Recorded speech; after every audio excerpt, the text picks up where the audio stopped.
Hi, this is Vanessa Gorman, and today's lesson is on Greek adverbs. We've already talked about sentence adverbs, which are essentially particles. They are technically a subdivision of adverbs, but now I want to talk about things that you and I would more readily recognize as adverbs, whether in Greek or in English.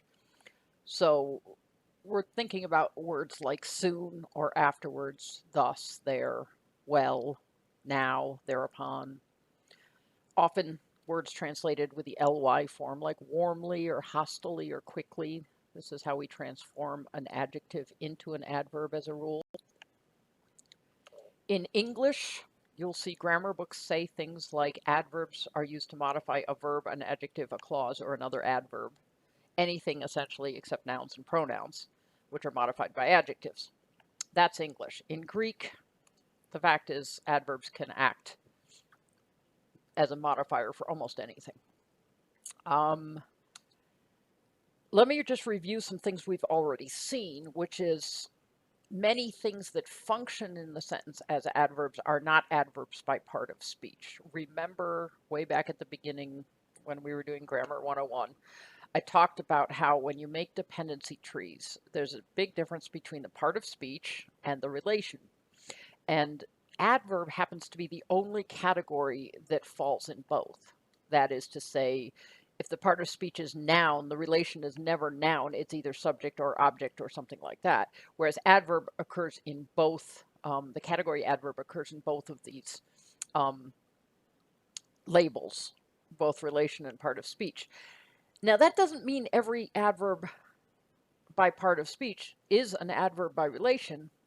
And as we've already seen, some things that are not adverbs by part of speech act adverbially in the sentence. What am I talking about? I'm talking about, for example, prepositional phrases are often acting adverbially, right?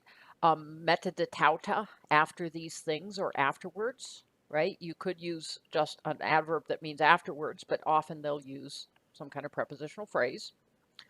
We do that in English as well. Because we have inflection, a lot of nouns and adjectives in the oblique cases act adverbially if they are not a necessary argument of the verb. So they are not subject or object in dependency syntax labeling. If they are not necessary, then they are adverbial. The example I give here is on the next day. This is a noun clause that is acting as the dative of time when. Likewise, I can say a genitive of comparison. Something is in the genitive being compared, it's going to act adverbially in the sentence. So we have these, and also don't forget we have the catch-all adverbial accusative. So you can take an adjective, throw it in the accusative case, usually singular, sometimes plural, without any kind of preposition at all, and you get yourself an adverb, and especially you put it in the neuter accusative. So then they fled into the Pontus husteron, which comes from husteros, meaning later, right? It becomes here an adverb, later into Athens. Okay? So we've got various ways we can already make things adverbially in a sentence. But what about the true adverbs themselves? Well, what distinguishes them from all of these things? Well, first off, adverbs as a rule are not inflected. That is, there's one form and one form only of the positive. There's going to be comparative and superlative. So you can have something that is well, more well, or most well. But the adverb itself isn't going to change. In fact, the normal rule is you take any three-ending adjective or two-ending adjective, knock off the os, and add an omega sigma, and you have yourself an adverb, and then it doesn't decline. This is the form you'll always see. So kalos, you knock off the omicron sigma, add on an omega sigma, you go from good, the adjective, to well, the adverb.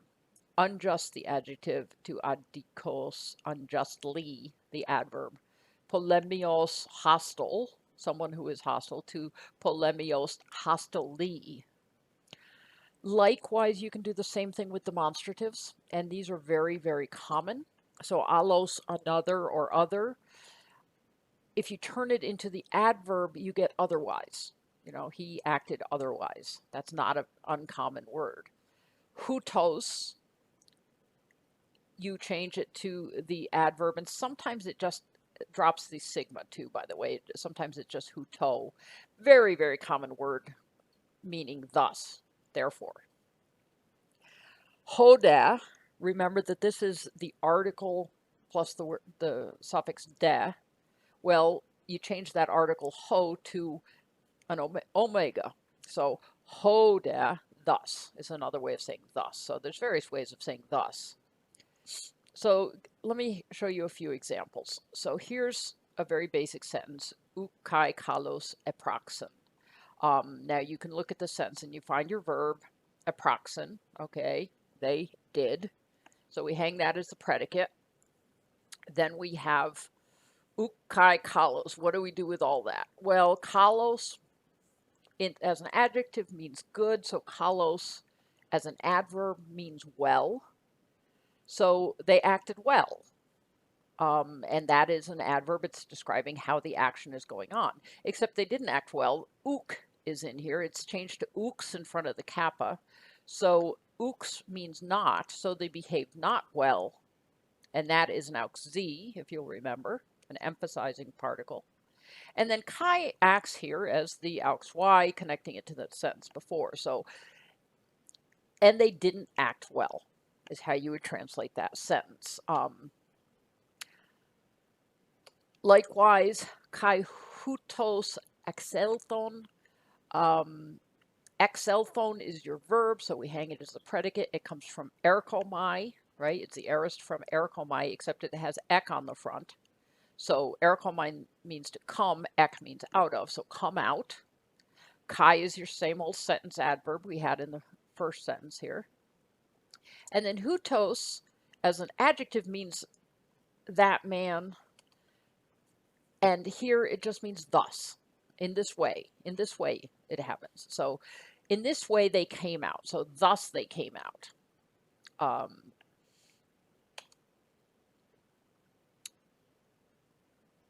Adikos ephugon paraton nomon. Now remember, paraton nomon, para with the word nomon in the accusative means contrary to.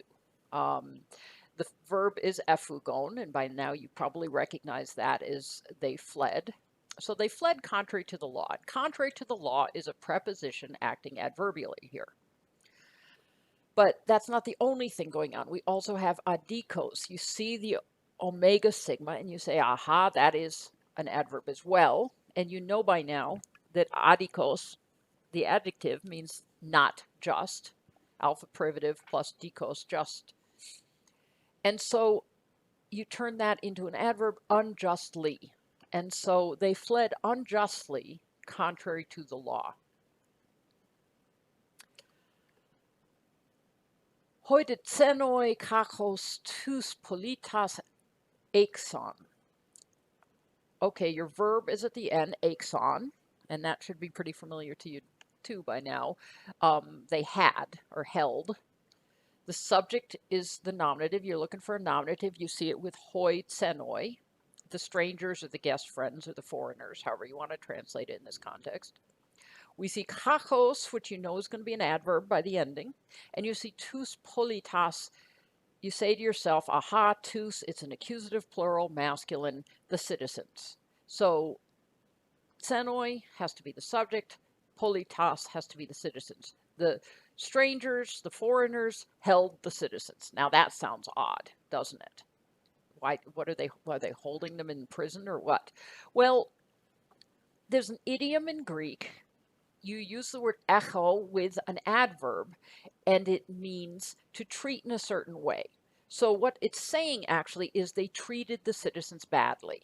They had them badly. They had them in a bad state. And you'll see this fairly often, some kind of idioms like this. We have idioms in English all the time. So these are just basic garden variety adverbs like hajos and adijos. There's some particular endings that you can look out for because they're old and they occur fairly often, and I'm calling them adverbial place suffixes, which is to say we get these signs of motion or place. If you get a kind of a place word with an iota or a theta iota or a sigma iota on the end, it denotes place where. It's actually kind of a form of the dative.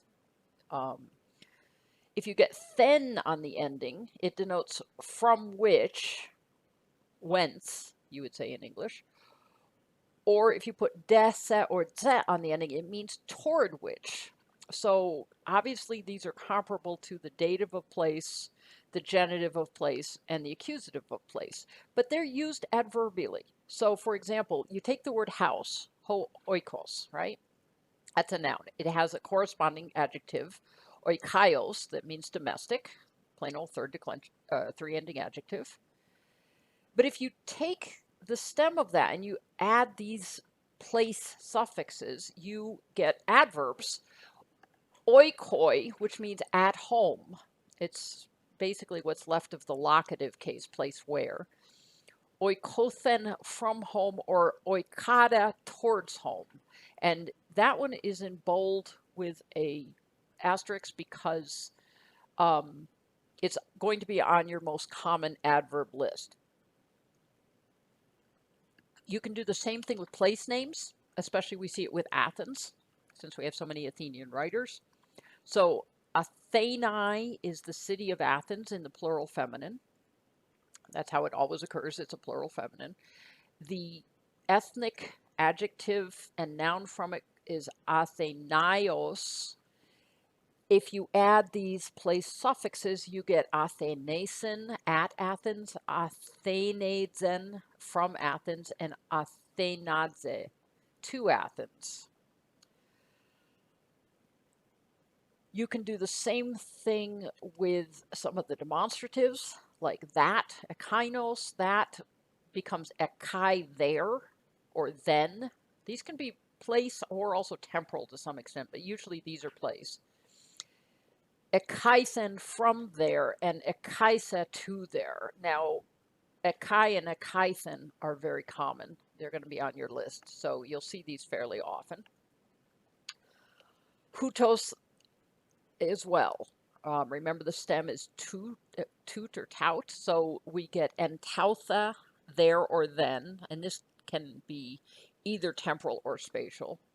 Entha, there or then, and then entoithen, thereupon, thence, from there. Again, you see 4 of these 6 forms are very, very common, so you're going to see them a lot. So for example, right?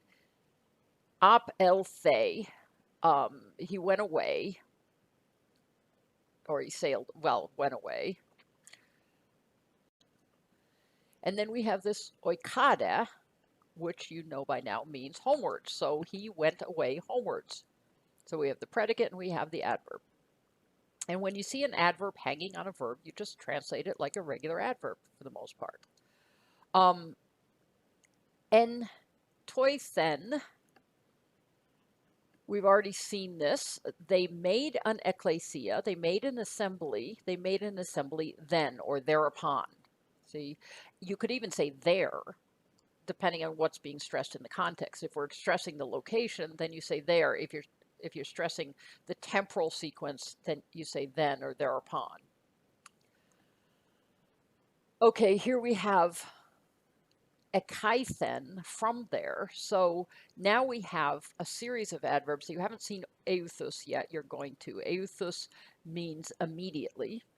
So you see the verb, the main verb, they sailed, right? So they sailed from there, ekaithen, immediately, Athenadza, to Athens. And so you see we've got this sentence where you've got 3 adverbs all hanging on the verb, and that's perfectly fine. From there, immediately they sailed to Athens. Okay? Hoto de tuta hoi stratiotai ekaithen echorun. All right, we start with a verb as always. Echorun, they withdrew, right? Who's withdrawing? Hoi stratiotai, then is in the nominative, so we know that's the subject of the sentence, the soldiers. Then we have these adverbs. Now, tota means then, temporally. Huto, thus, and then ekaithen, from there. So we have, thus then, the soldiers withdrew from there. You see why it's kind of awkward to then try to translate the de in any way, the sentence adverb. We've already got enough adverbs piled up and we don't need to add some word. There's people out there who obsess about translating every sentence adverb with some kind of English word, and it just doesn't work all the time. It just starts sounding foolish. All right, here's a longer sentence, so let's tear it apart. Hoi de Ephesioi, the Ephesians, tropaion en tautha katastesan, kai heteron prosto choreso. So the Ephesians is in the nominative, right? And it's right at the front, so we know that's the subject. Now let's find what's going on. We see a kai later on, and we see one verb. So we see katastesan. So kathistemi means to set up, right? Histemi is to stand. Kata histemi is to set something down, or set, we would say in English, set it up, like you set up a monument. And in this case, what's in the accusative case? Well, we have two things that are possible accusatives. One is the tropaion, and one is the heteron. Well, we also have a kai, so that's nice that we have things that are parallel. Then we have an tauthen in that place, there, and prosto choreso. Now, choresis is the name of a place. Pros normally means toward, right? But that's not with the dative case. That's with the accusative case. Here we have the dative. So you know it can't mean toward because dative is not place to which. If you look up pros in the lexicon with the dative, it'll say one of its meanings is nearby. So nearby works. So nearby choresos.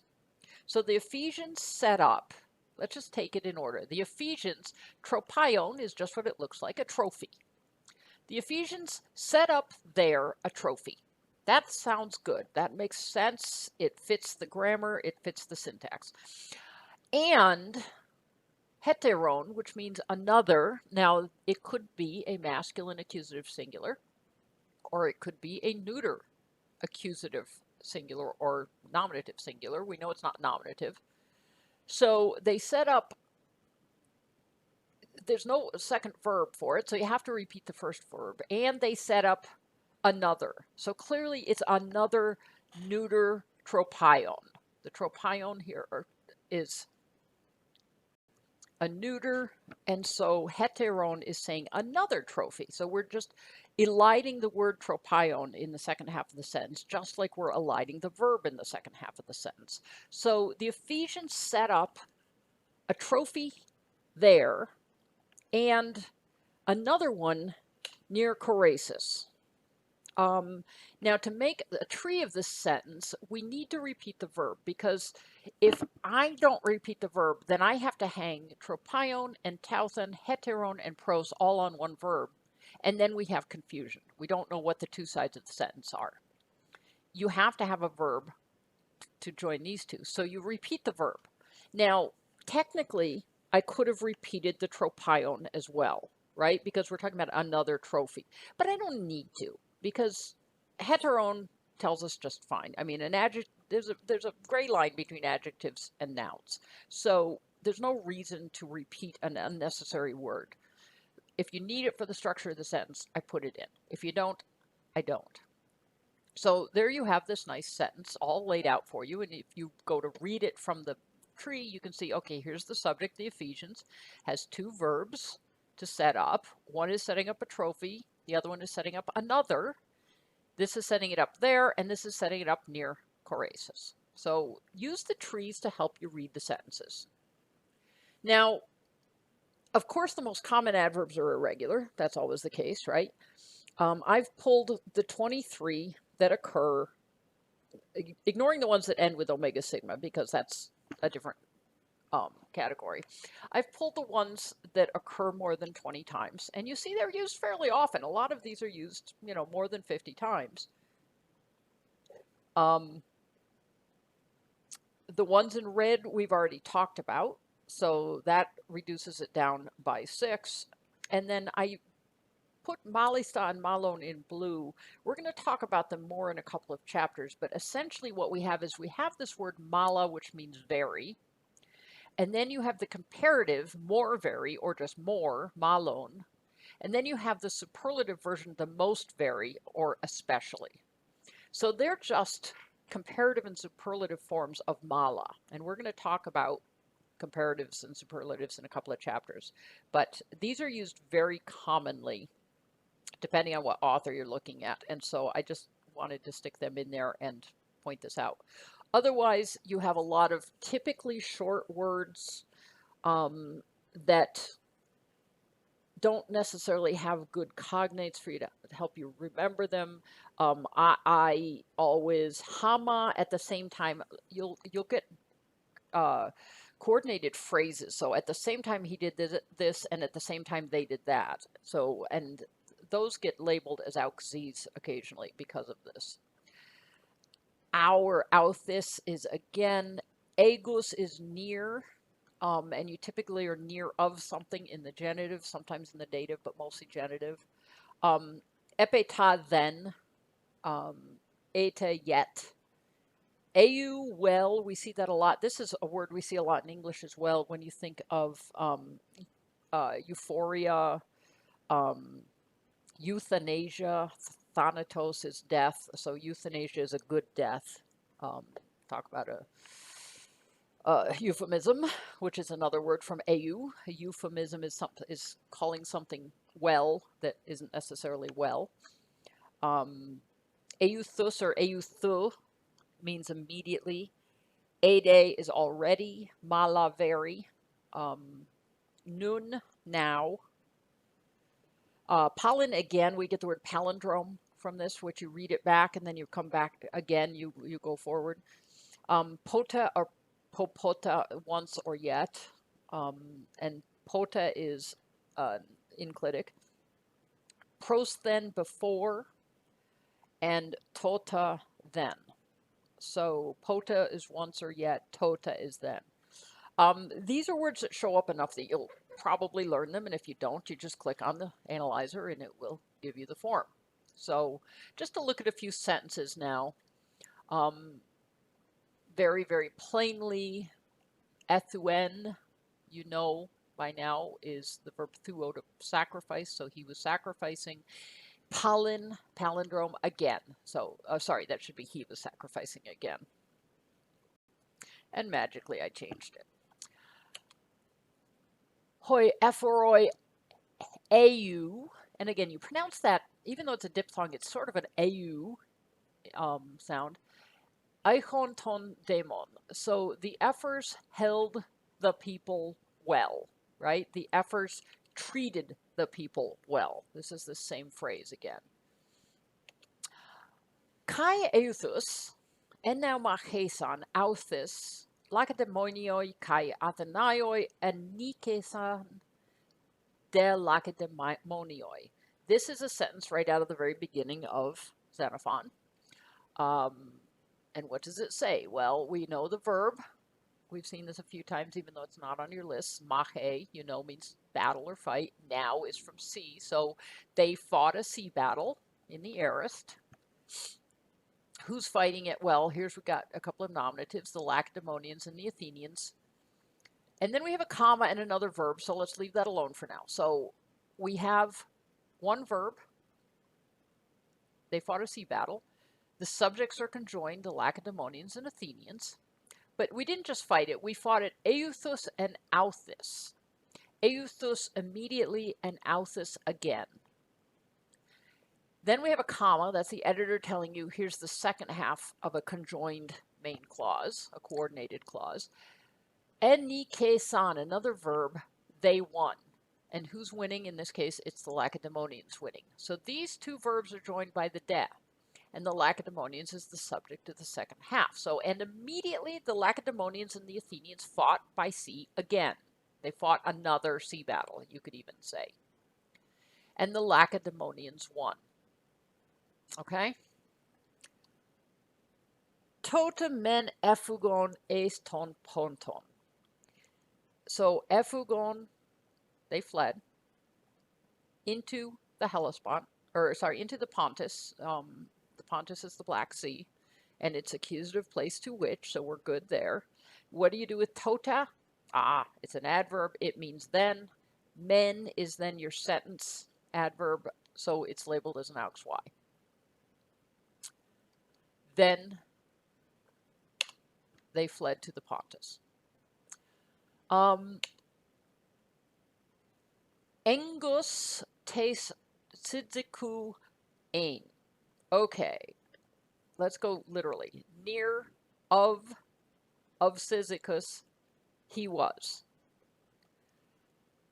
Well, there's nothing obviously in the nominative, so let's derive it from the verb. He was, it was, she was, one of those things. What could she be? She could be of Cyzicus. That is, you could say, I am of Athens, as in a genitive of origin. But we also have engus here, and engus, if you'll recall, means nearby. And some adverbs take other, one could even call them arguments. Adjectives and adverbs sometimes take arguments, even though we don't label them as such. There's a school of thought that would say that it ought to be an object. But instead, because it's modifying an adverb, we call it an adverb. So he was near Cyzicus. He was nearby Cyzicus. Near of Cyzicus, because engus often occurs with a genitive. One could even argue it becomes a preposition. There's a fine line between prepositions and adverbs. Just a question of how often this happens, because prepositions all begin as adverbs.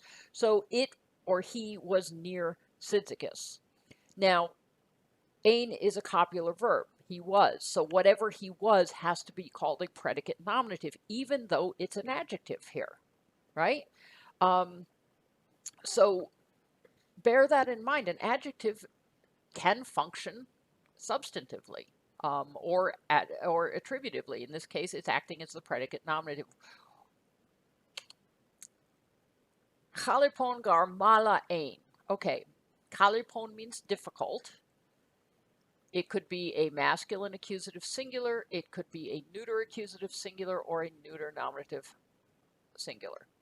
Gar is the only thing it can ever be is a sentence adverb at the beginning of a sentence. For.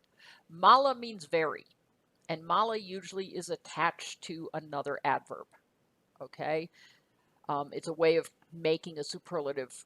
The same way we can say fastest or very fast. They do the very fast version with mala. And then we have, again, this copular verb ein. Now, the only thing that could be a nominative is chalipon if it's a neuter. So a difficult thing. For it was a difficult thing. That sounds perfectly feasible to me.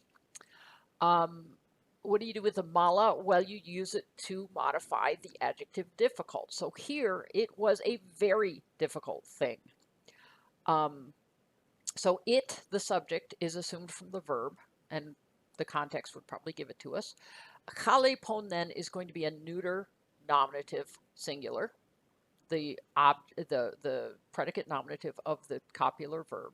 And mala is an adverb modifying that adjective. Okay? So we get, it was very difficult.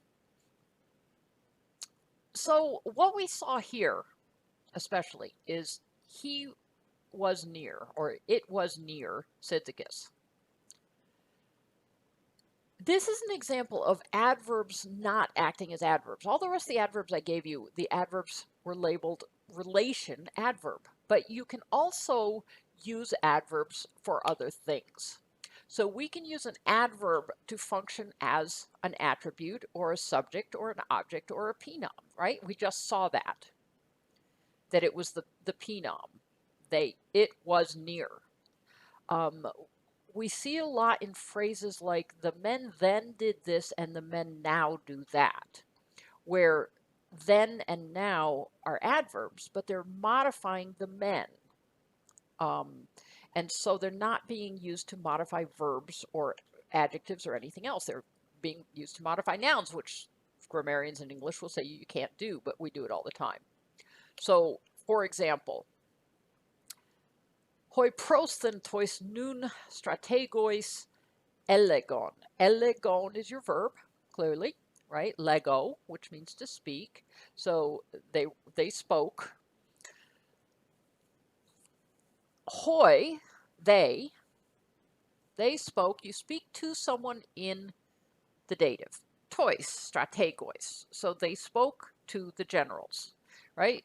Except it's not just hoi, it's hoi prosthen. And prosthen, remember, pro means before. Prosthen is before the adverb, right? Pro is the preposition before.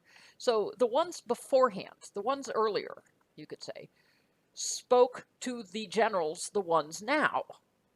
And so here you have a case of two adverbs.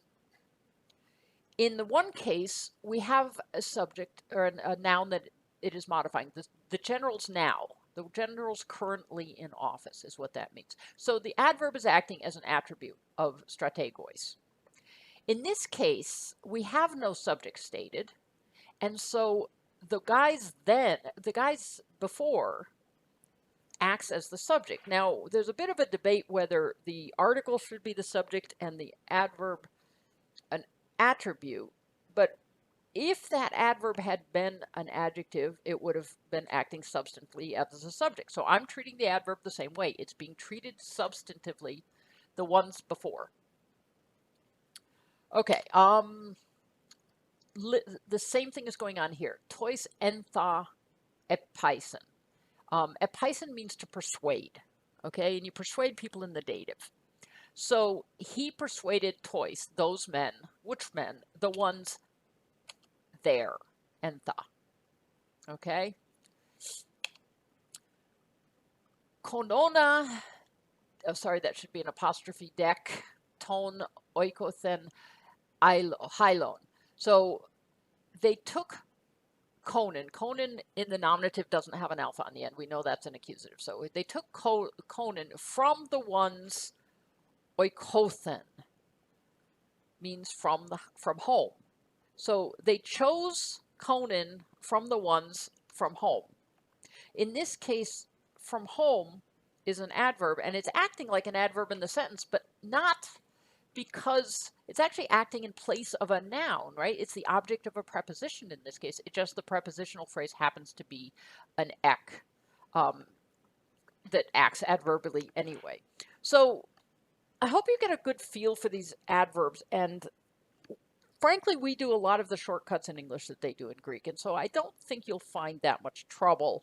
I have given you a handout of the common irregular ones that you can keep by you if you want, but you always have your analyzer to help you figure out what things are.